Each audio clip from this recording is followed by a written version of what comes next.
그런데도 지금도 이렇게 버젓이 살아있는 건 제 자란 환경 탓일 겁니다. 아버지 엄마가 두 분 다 40 중반 넘어 늦둥이로 실수해서 낳아놓은 게 저예요. 위로 오빠들만 셋 있는데 18살, 17살, 15살 차이입니다. 아들들만 키우시다가 늦둥이로 딸을 낳으셨으니 얼마나 예뻐하셨겠어요. 부모님, 오빠들의 아낌없는 사랑받으며 자라니 당연히 사람이 명랑하고 구김살 없고 또 사랑이 많을 수밖에요.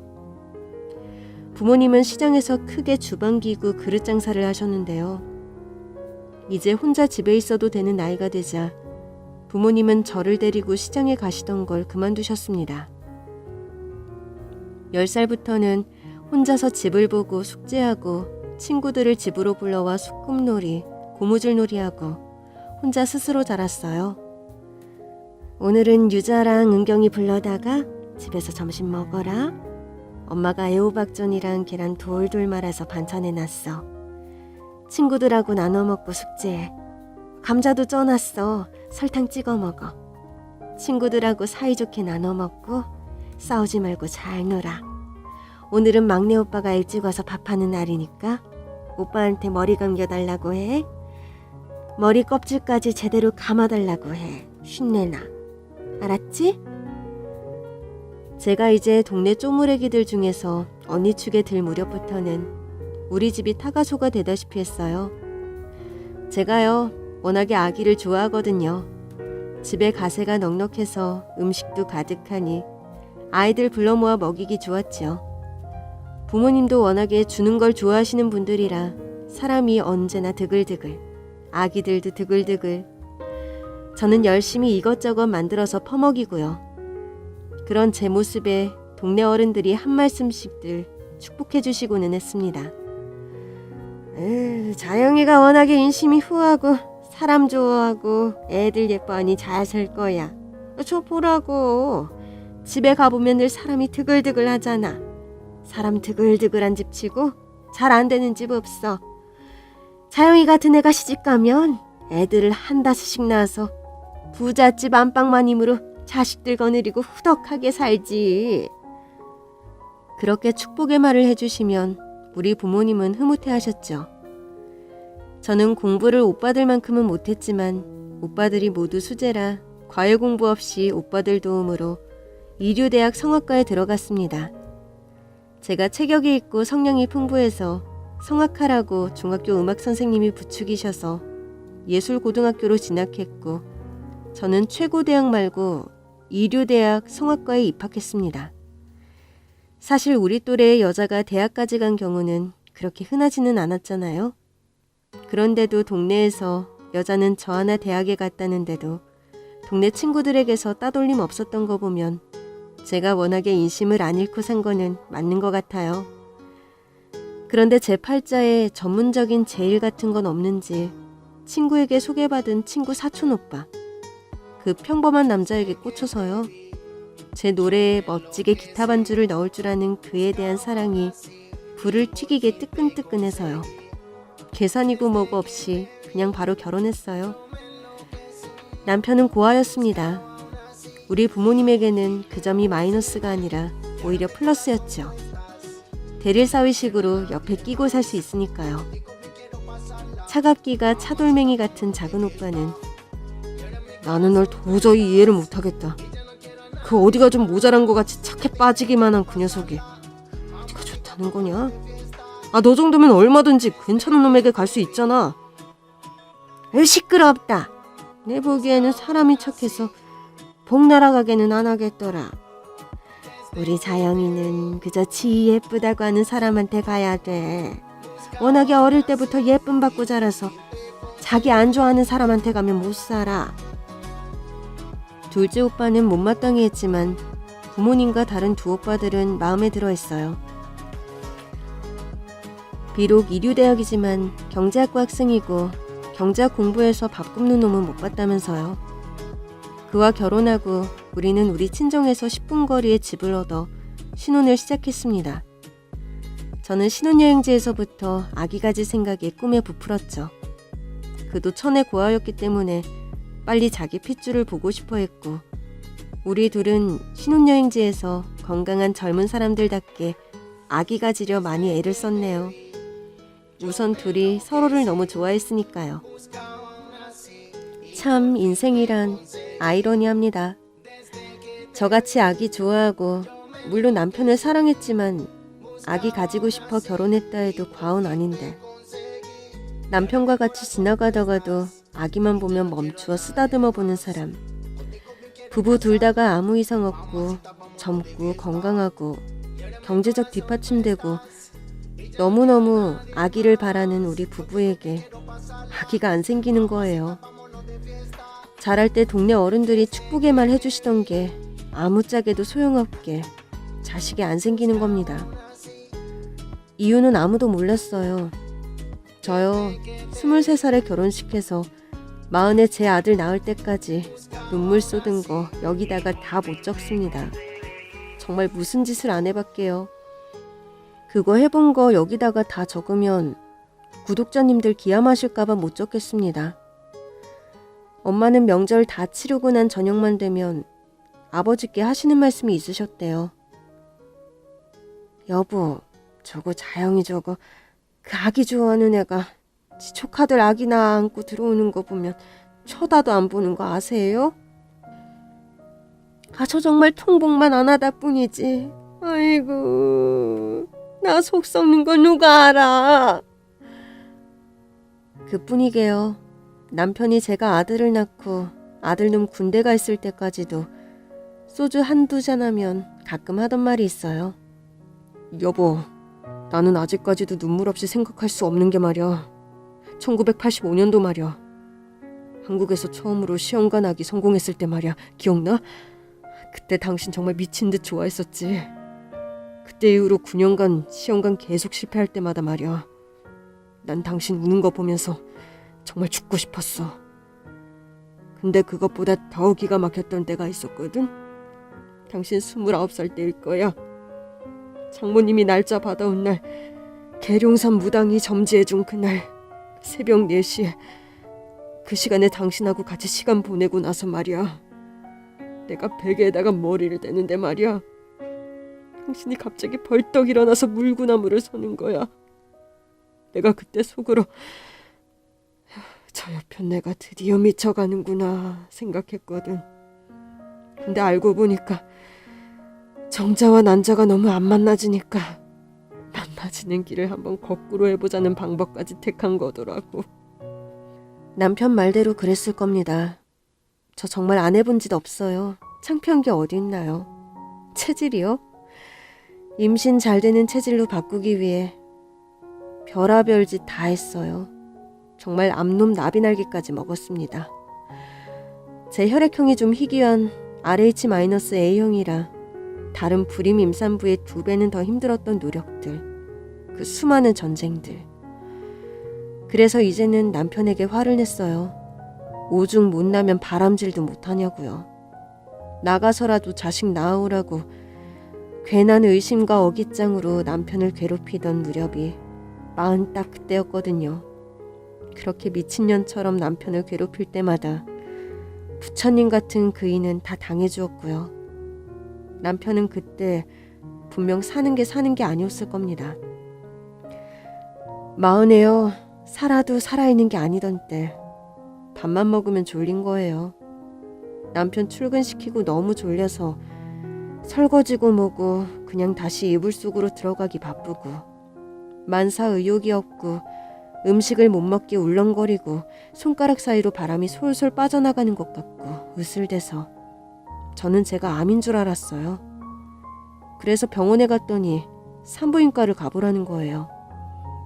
그 말을 들었을 때는 하도 시험관 시술을 많이 하고 몸에 주사를 많이 놔서 드디어 문제가 생겼구나 해서 얼마나 새가슴이 되었는지 모릅니다. 잔뜩 겁을 먹고 결과를 기다리는데 임신이란 소리를 하시는 거예요. 임신 7주 차고 생리도 없었을 텐데 의심도 안 했냐고 담당 교수님이 놀리시더라고요. 그분 저 시험관 시술 실패할 때마다 저보다 더 속상해하던 언니 같은 분이거든요. 시험관 부작용으로 복강내 출혈을 일으켰을 때는 제 특이한 혈액형 문제 때문에 얼마나 동분서주하셨는지 모릅니다. 담당 교수님의 축복과 보살핌, 주위 모든 사람의 축복 속에서 태어난 제 아기. 아기 가지려 노력하고 실패하며 사람 마음 형태까지 망가져가는 듯한 우리 부부가 너무 불쌍해서 연락을 끊으셨던 작은아버님. 연락하기 미안하시다며 7년도 더 넘게 연락 끊겨졌던 하와이에 사시는 남편의 작은아버님 부부께서 한국에 나올 지경이셨어요. 우리 아들 태어났을 때요. 작은아버지, 희한하지 않으세요? 생긴 거 좀 보세요. 돌아가신 우리 아버지랑 똑같이 생겼잖아요. 그쵸? 작은아버님도 돌아가신 자기 형님을 다시 보는 것 같다며 아주 즐거워하시더라고요. 그이는 드디어 47살에 자기 핏줄을 품에 안은 겁니다. 7살에 부모 잃고 작은아버지 손에서 자란 남편의 감회를 굳이 설명 안 해드려도 아시겠죠? 우리 아들이 22년 저희 옆에 살아주었을 때 그 애는 우리에게 어떤 존재였을까요? 우리 애는요, 퍼주는 거 좋아하기로는 우리 부부가 못 당했습니다. 아니, 우리 친정 부모님과 저, 그리고 남편을 합해 놓아도 그 애 하나가 사람들에게 퍼주는 거에 못 당했어요. 용돈만 주면 주는 족족 모두 다 할머니와 둘이 사는 호영이네 집에 가져다 주고 오니까 제가 용돈을 끊었던 일이 있었는데요. 제가 특별히 야박해서가 아니라 저희 부부가 호영이네에 따로 돈을 보내주거든요. 아들에게 비밀로 해달라고 부탁을 하면서까지요. 왠지 아들의 나와바리라고 해야 하나, 아들의 구역을 침범하는 기분이 들었던 것도 있고요. 그런데 그것보다는 우리 애가 남을 위하는 마음의 정도가 너무 심하니까 평생 그런 식으로 친구들에게 퍼주다 끝나는 인생 될까봐 그게 부모로서 걱정이 된 거죠. 용돈을 끊으니 박스로 사다 놓은 라면 박스에서 라면을 퍼다 나르는 녀석이 얄미워서 제가 이번에는 박스를 감췄어요. 그때가 초등학교 4학년 때였는데 한동안 잠잠하더라고요. 그런데 한 1주가 지났나? 아들이 자기는 오늘부터 점심에 라면을 먹겠다고 하면서 라면이 너무 맛있으니까 하루에 2개씩 끓여 먹겠다고 하는 거예요. 라면은 늘 알아서 잘 끓여 먹으니까 끓여 먹게 두었더니요. 세상에, 그런 지독한 녀석 좀 보세요. 매일 라면 2개를 비닐에 담아서 희재네 집에 가져다 놓는 겁니다. 그것 말고도요. 우리 아들에 대한 에피소드를 풀자면 한이 없는데 한 가지만 더 적을게요. 우리 아들이 자기 아들이라면 꿈뻑하는 지네 아버지를 화나게 한 사건이 있었어요. 독일의 하이바이크란 브랜드의 자전거를 남편이 아들을 위해서 큰마음 먹고 직배송으로 주문을 한 일이 있었습니다. 자기가 사고 싶어 몇 년간 돈을 모으던 무슨 영국제 전자기타인가? 그거 살 돈으로 사준 거죠. 아들이 가지고 싶다고 하니까요. 그걸 아이가 몇 번 타다가 글쎄 호영이에게 주워버린 거예요. 호영이가 단지 지나가는 말로 "그 자전거 참 멋있다" 라고 했던 걸 기억했다가 호영이에게 양보를 하고 들어온 거죠. 그날 남편이 애에게 큰 소리를 내면서 "넌 이 다음에 친구가 네 속에 있는 간이 필요하다면 간이라도 꺼내서 줄 놈이야" 라고 심한 말을 하더라고요. 세상에, 남편이 그때 저 말을 뱉었을 때 제가 소금이라도 뿌렸으면 오늘날 이 사단이 없었을까요? 조금 심한 말이라고 생각해서 인상만 쓰고 지났던 게 이렇게 후회스럽네요. 그런데 그때 아들 녀석이 한 대꾸도 오늘날 생각해보니 이렇게 창으로 가슴을 찌르는 것 같습니다. "아니야, 아빠. 난 내 간은 엄마나 아빠한테만 꺼내서 줄 거야." 그 와중에도 남편은 기분이 나쁘지 않은지 허허 너털 웃음을 터뜨리면서 "아이고, 여자 나셨네" 라고 하더군요. 그때 남편 나이 60 바라보는 나이였고 60 앞두고 초등학생 아들하고 나눈 대화가 저랬습니다. 그렇게 짧게 살다가 부모 가슴을 갈갈이 찢어놓고 가려고 애가 그랬을까요? 부모에게 그렇게도 따사시러운 아들이 제 아들이었어요. 사내 애들 키워본 구독자님들은 아실 테지만 어디 사내 애들이 자분자분 부모하고 말을 하나요? 부모가 감기 걸렸다고 옆에 같이 앉아서 이마 짚어주나요? 섬세한 딸아이들이 그렇죠.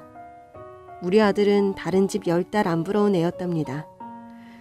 간혹 제가 아파서 밥을 못 먹으면 엄마 밥 먹기 전에는 학교 안 간다면서 버티던 아이가 제 아들이었어요.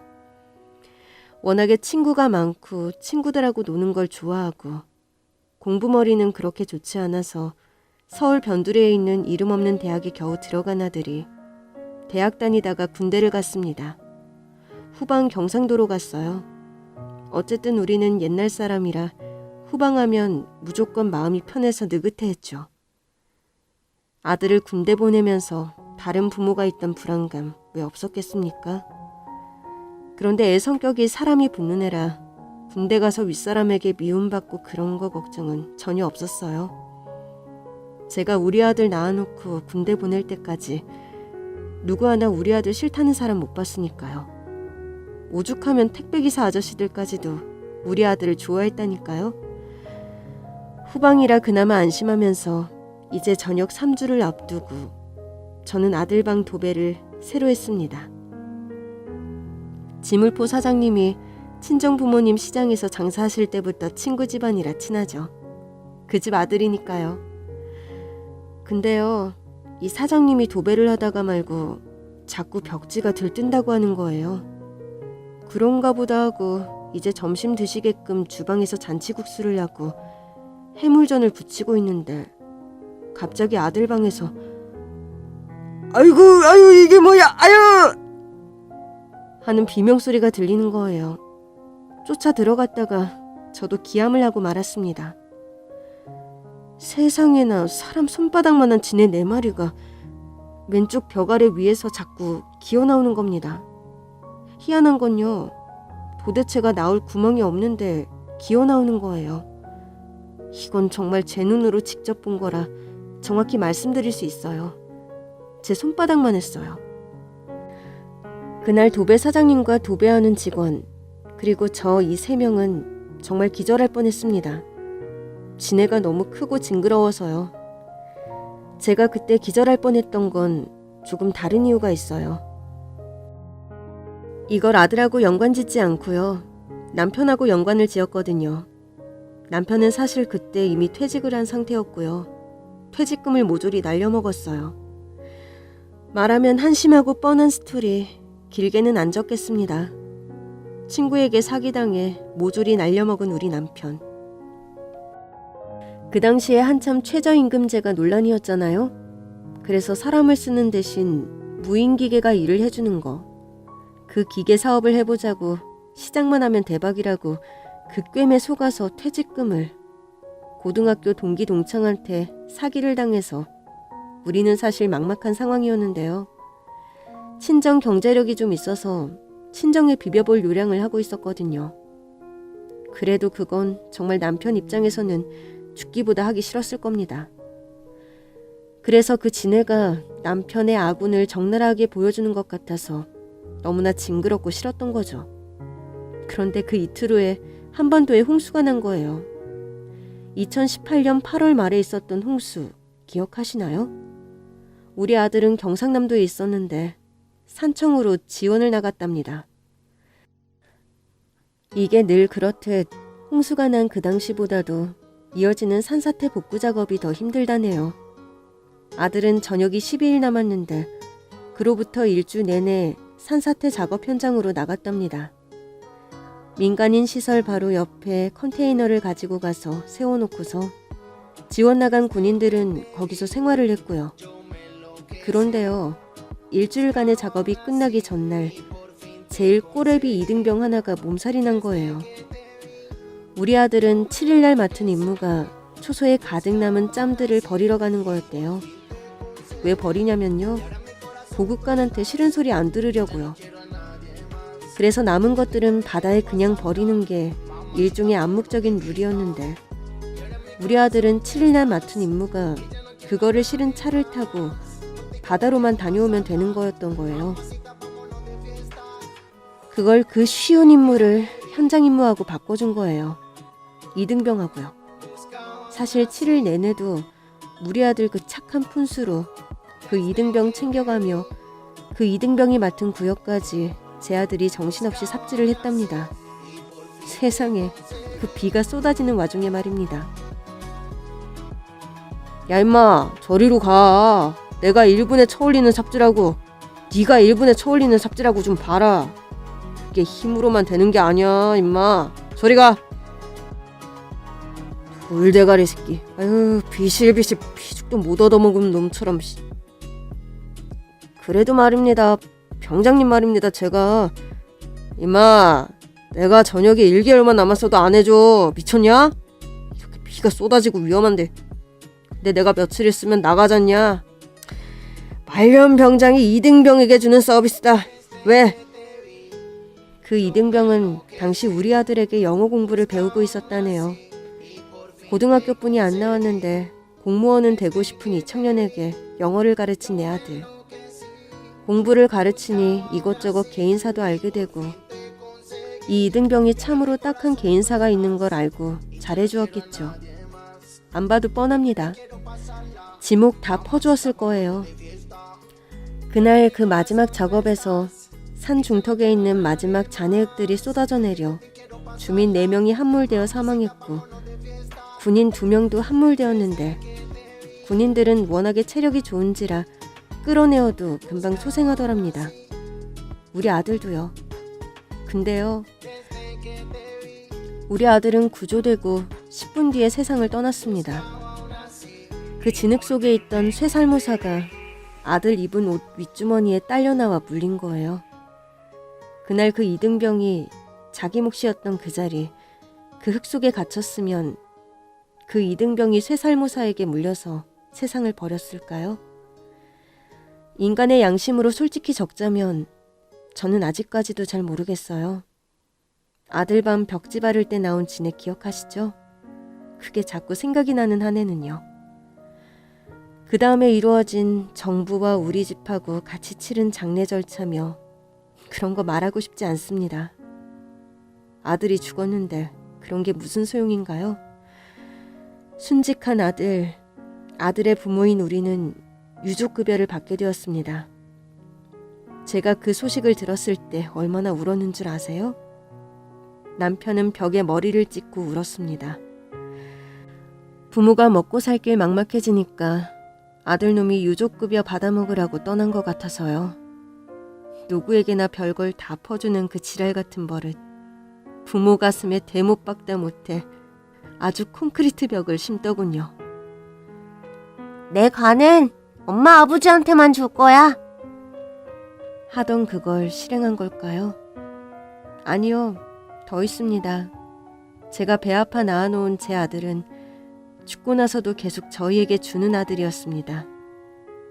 아들 떠나고 유족급여가 들어온 날, 남편은 소주 5병을 마시고 앉은 자리에서 쓰러져 그대로 잠들었습니다. 정신을 잃을 정도로 마신 거죠. 우리 남편 한 병도 다 못 마시던 사람이에요. 우리 남편 47살에 본 첫 자식이었어요. 너무 귀해서 손바닥 위에 올려놓고 보던 아들이었습니다. 마음결이 비단보다 부드럽고 연약한 남편. 친구에게 퇴직금 다 떼이고도 하던 말이, 그놈의 자식은 원래 그런 놈이 아니었거든. 여보, 애엄마가 아파. 암이라고. 나 같아도 그러겠다. 당신 같으면 안 그럴 것 같아? 그건 모르는 일이야.